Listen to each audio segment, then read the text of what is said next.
Well, hey there, Mama, and welcome back to the Moms Overcoming Overwhelm podcast, episode 96. I'm Emily McDermott, and I am here beside you on this journey as we work together to declutter your home, head, and heart. Well, as we come to the end of January, I just wanted to remind you about the free Facebook group, tinyurl.com/moms overcoming overwhelm, where we continue to do bi-weekly decluttering challenges. This week we're doing a reset challenge, and I've been learning a lot about kind of what works and what doesn't work for people doing their daily resets. We're doing a lot of great stuff over there, and just up to 15 minutes a day of decluttering with people there to support you and help you really helps a lot. So come on over and join us there. And today on the show, I'm very excited to talk to Barb Raveling. And Barb, she's a retired homeschool mom of 4 and the author of 8 books, including Freedom from Procrastination, which sounds like something I need, and her latest book, Say Goodbye to Emotional Eating. And her top-ranked podcasts, Taste for Truth and the Christian Habits podcast, have earned over 1 million downloads and continue to inspire people to experience the joy of transformation through the renewing of the mind. And today we have a really fun conversation. We talk a little bit about actually delegating to our kids and how she was able to give her kids responsibilities at a very young age. It was a really fascinating beginning to the conversation. And then we dive into this idea of living by design instead of by desire, and how that's played out in her life, and also the power of something she calls truth journaling. So I know this is going to be a really impactful conversation. So what do you say? Grab that notebook and pen, and let's dive into today's conversation with Barb Raveling.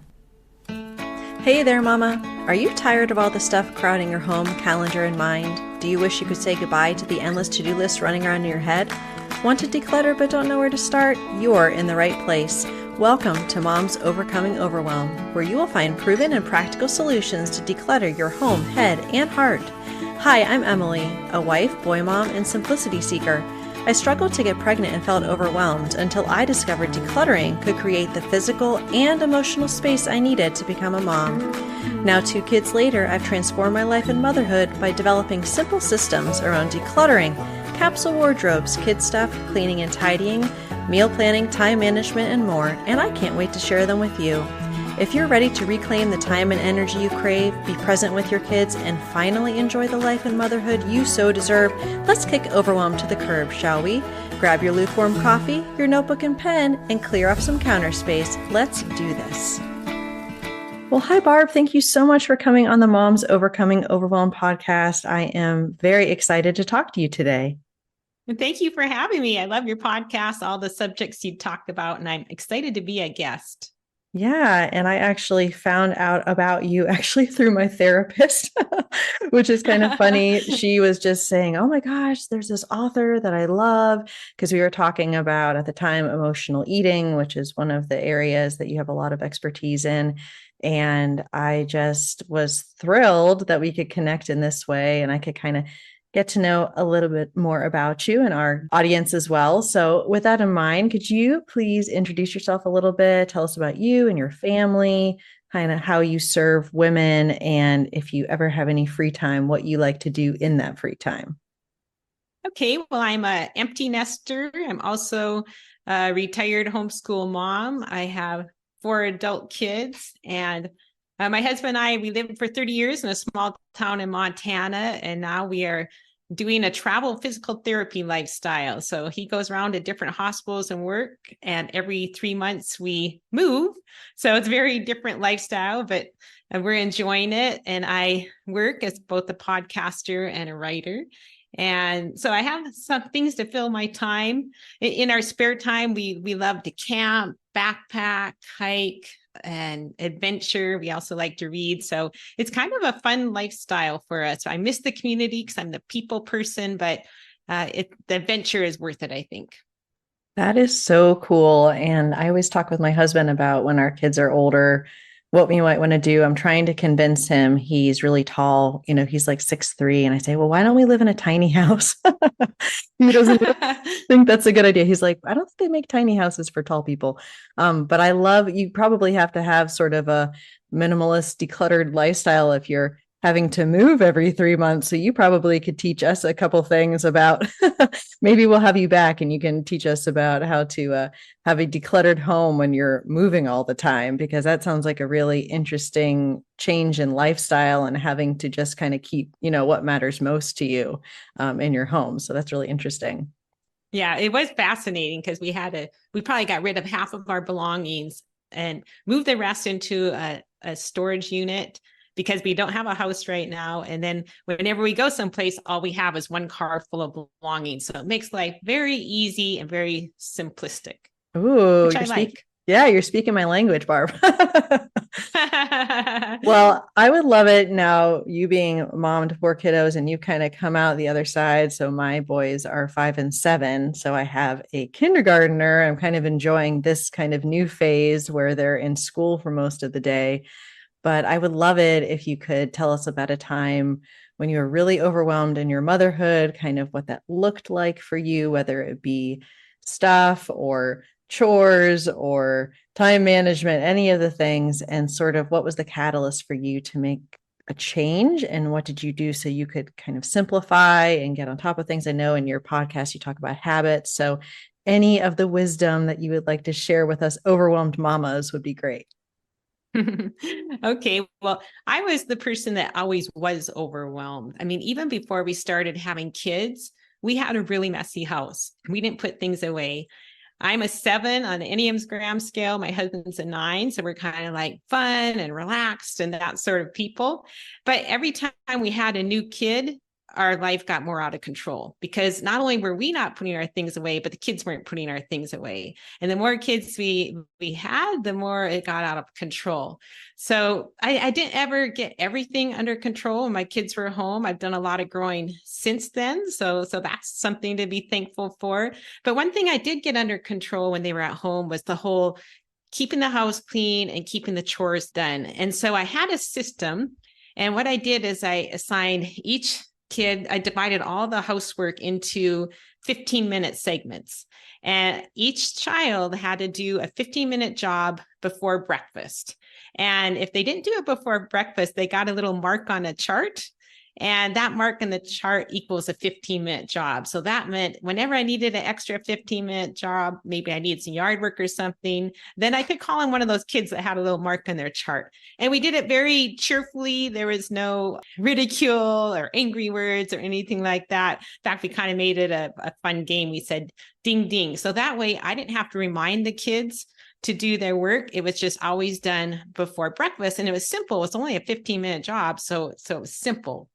So that took care of all the chores. Then I had each of the kids do their own laundry. So they could do it whenever they wanted, but they had to do their own laundry. And I realized when they did that before, they always just threw their clothes in without even thinking about it. But once they were doing their own laundry, they didn't throw them in anymore. And then I also had each of the kids cook one dinner a week. And so that was 4 dinners. My husband also cooked one. So I only had to cook 2. And so the first week or 2 weeks, the kitchen was a mess. There was flour flying all over the place. It was always messy. It was so much work. But the kids learned to be really great cooks. And so it became a system we'd had in place for years that made life so easy. And the kids enjoyed it. They learned new skills. The boys, when they got to college, that was an attractive feature for other women. So it made them attractive. And the system worked great. And we started that when my youngest was 4. So when my youngest was 4, she was doing her own laundry and she was cooking a meal. And she was super proud of herself. She wanted to be like the big kids. I think what she did is she'd make chicken breasts, pour barbecue sauce over them, scrub and wrap up a baked potato in tin foil and have like canned beans. And that was her meal, but she felt proud. I love all of that. Oh my gosh, I'm so inspired right now. Because even with my youngest is definitely more the creative and wanting to get in the kitchen and help. And sometimes help from kids feels like help in air quotes, like they're not really helping. But I love that you are able to not only get some of that off of your plate, but it really is about empowering them and being able to prepare them to launch them, like you said. And I have 2 boys. I think about that often. I want them to be able to do their own laundry, to be able to cook. And so that really inspires me. I'm sort of dipping my toe as far as like helping more with some things in the kitchen, like teaching them how to cut vegetables or to do the vegetable peeler and helping fold their clothes. But you just really have inspired me to do even more of that, because that's great. I mean, now I wish I had more kids. And so they're just Yeah, it too. actually it didn't work as well when the kids started going off to college. We kind of kept it up until we had one kid. And then like, well, I can't have her do all the work. That wouldn't be fair. So I think that's when I kicked in. I might have kicked in at 2. I can't remember. But really, the Yeah. younger they start that, the better. Because when I started that system, our oldest was 12. And I I think the younger ones, when they grow up that way, they're not entitled at all. They just Yeah. expect to work. And we actually didn't give allowance either, because our philosophy was, hey, we're all working together as a family, and you don't get paid for doing chores around the house when you're old, and you don't when you're young either. Yeah, yeah, I love that too. And I also, when I do our decluttering challenges in our group, we do 15 minutes or less. And I think that's really great, just having that short time span. And then it's like easy. And especially since you were doing that before breakfast, it's like, okay, well, so much is done even before the day starts. And I just think that's wonderful. So I'm inspired. I hope all the people listening are inspired as well. And now I feel like I should have just had that be the topic of our I could say conversation one other today. Go There's ahead. one other fun thing we did. Whenever the house was really messy, we put like 2 songs on the radio. So it's 2 just fun songs. And then we all raced around picking up the house. And it's like our goals get done in 2 songs. And so that was another fun way just to make the house clean and have fun while we were doing it. Yeah, I love that, making it fun and having the, and my kids have been randomly wanting to listen to, like they say, rock and roll. And I'm like, what do you mean by that? And so Oh, that's listen funny. to some Beatles and things like that. But I think it does make it so much more fun. And that's a great way to alleviate that overwhelm and stress and burden on us as moms.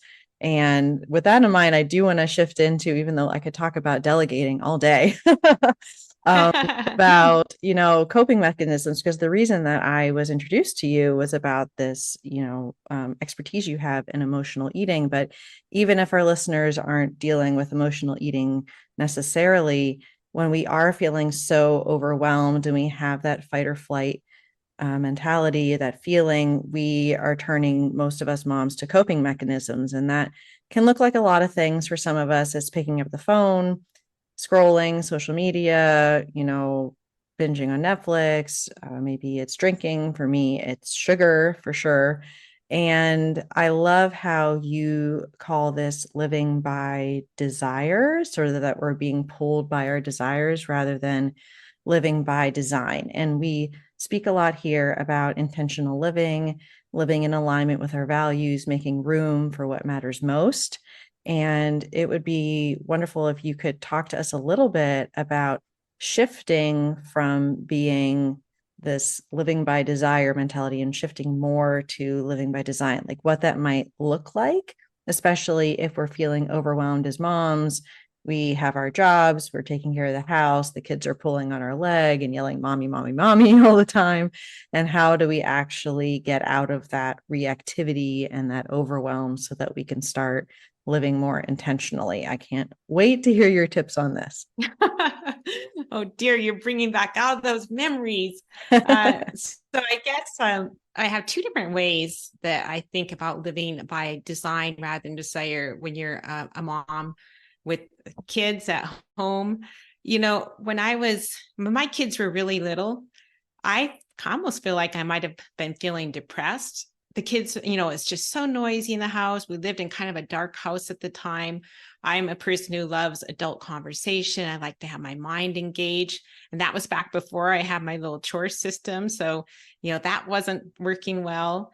And so part of living by design rather than desire is to ask yourself, okay, what do I need to change about life to make my life better? And I never did that in those days. I was a person who let life happen to me. So if I could go back and do those days over again, I would start saying, okay, what are the problem areas here? What are the things that are making me depressed, and what do I need to change? And so the little chore system and the cooking and all that, that would have been one area. And so that was a way I actually took charge and made life better, because I actually was a person who was naturally good at delegating. But maybe I would have planned some, outings with friends, or just figure out, don't let life just happen to you, but kind of take charge and say, okay, what do I need to do differently? So that's one way to live by design rather than desire. Yeah, I really appreciate that. And sometimes in the busyness of day-to-day life that we're just trying to get to the next thing, or I remember when my kids were really young, I was like, okay, I just make it to nap time. If I can make it to nap time, I'll be consider that a win. And it's hard to pull back and actually think about, no, wait, what is working? What's not working here? What's the cause of my stress? And I think something that you were talking about earlier is, does this really have to be done by me? Or is it that I think that I'm doing it better? I'm doing it. And I feel like, especially in my early motherhood, when the kids were always wanting mommy, mommy, mommy, I didn't necessarily empower my husband to be able to do some different things. And so I felt, and I feel like a lot of moms feel this way, that it's always kind of falling on us. And so that means that we're kind of in this victim mentality, and it makes it a lot easier to have things happen to us rather than kind of taking that moment to think about, like you said, what do I need to change? And do you recommend that somebody just sort of do some journaling on that, or just kind of have that couple minutes of reflective time? And then, do you figure out like who could help you or what resources you need? Like, how do you think that for you, for chores specifically, when you knew something needed to change and you knew that that was the thing you wanted to focus on, do you remember kind of how you were able to make that change and take those first steps? Well, I guess I'm a person who has a million ideas, like almost too many ideas. So those little systems and ideas came easily to me. But I think you could also Google them, because other people are struggling with the same problem that you're struggling with. So I think it's good to Google and see what other people are doing. But I also too think I wish at that time I would have changed my expectations. I feel like so often, whatever stage of life we're in, we focus on the negative in that stage of life and not the positive. And I think that's what I did. So if I could focus on the positive, it's like you have all your kids around, you're not lonely, and you have little kids loving you, and you have kids to talk to. Whereas as in my stage of life, you're always alone. So it's more lonely. Yes, you have the free time. You can do whatever you want. Your life of sacrifice is over, but each stage has its own little blessings. So maybe see what other people are doing, and maybe not put things off. So like if discipline is a problem, the kids are always rebelling or yelling or whatever, try and take care of it and figure out what to do now rather than procrastinating. So it's really easy to put off those things. And we all do. Yeah, there's lots of things I would have done differently. So I guess too, give yourself grace. Nobody's perfect. We all have our struggles. Yeah, I love what you're talking about as far as normalizing or kind of setting those expectations and having them be more realistic. And I feel like I think about my grandmother's generation versus my generation and just what she knew about what other moms were doing. It probably was her church, right? Or talking to her sisters or whatever. And now I feel like with social media, it's very easy for us to think everyone else is doing it right or everyone else is doing it better, because that's very easy for us to see and be influenced by. But I am always reminding myself, like, who am I doing this for? And what standard of motherhood am I holding myself up against as I'm making these decisions?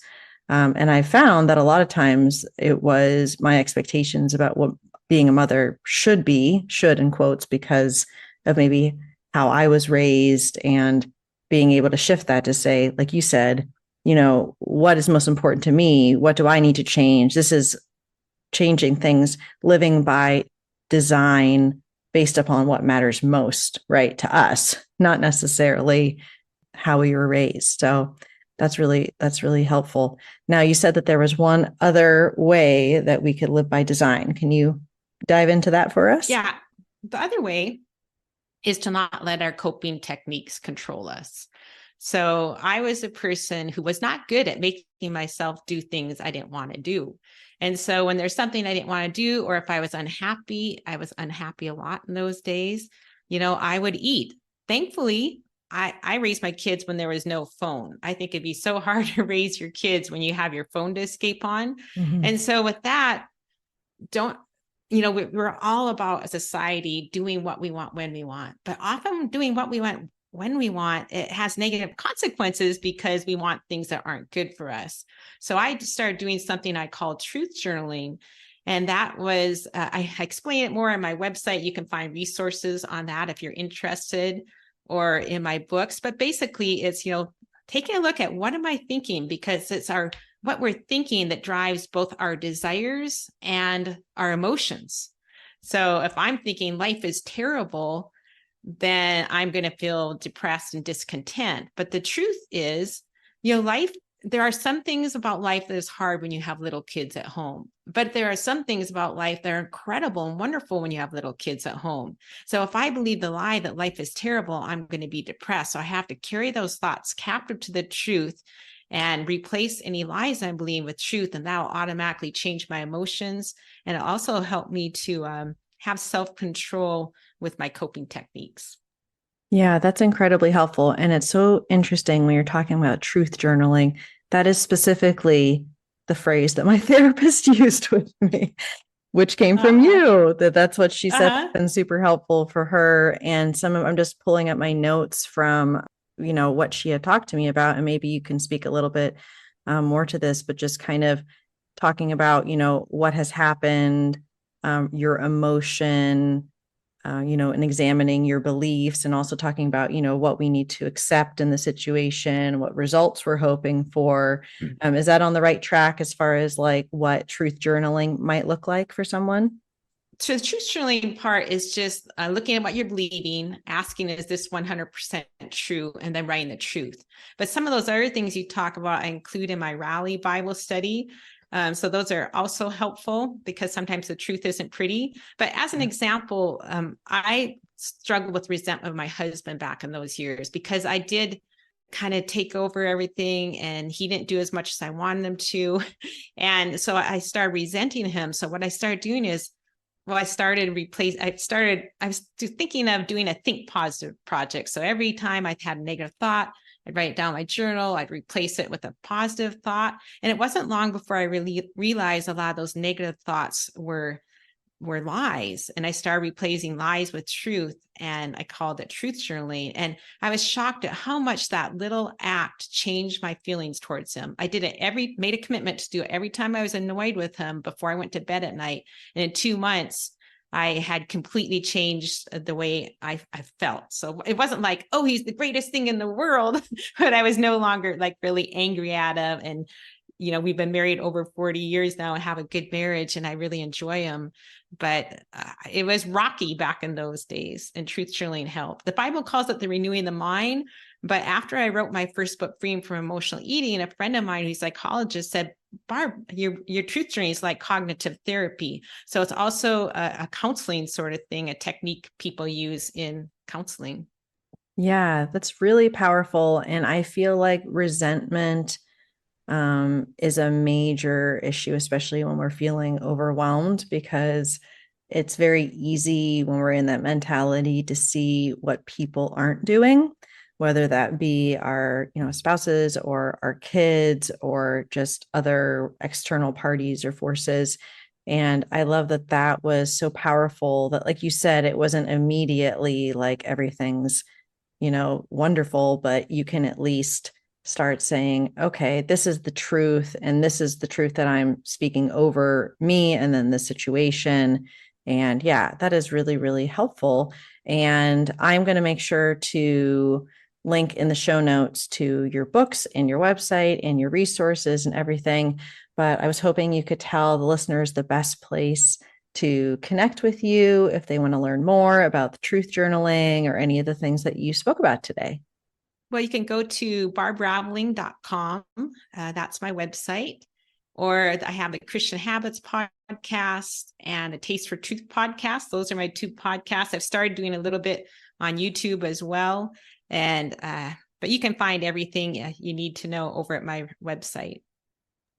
Wonderful. Well, thank you so much, Barb. This was such a helpful conversation. I love talking to moms in all seasons, but especially like yourself, that they've successfully launched the children into the world and gives us hope.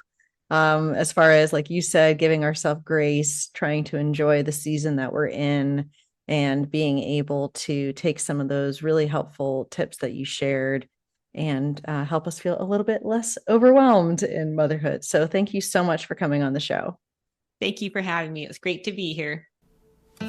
If you like today's podcast, here's what you can do. Just take 30 seconds to leave me a review. I know you're a busy mama. You're overwhelmed, in fact, but 30 seconds of your day makes such an impact. I'll be blessed by your words. They'll definitely make my day. And who knows, you might be entered for this month's giveaway. In Apple Podcasts, scroll down to write a review. Thanks so much for your time. I'm so grateful for you.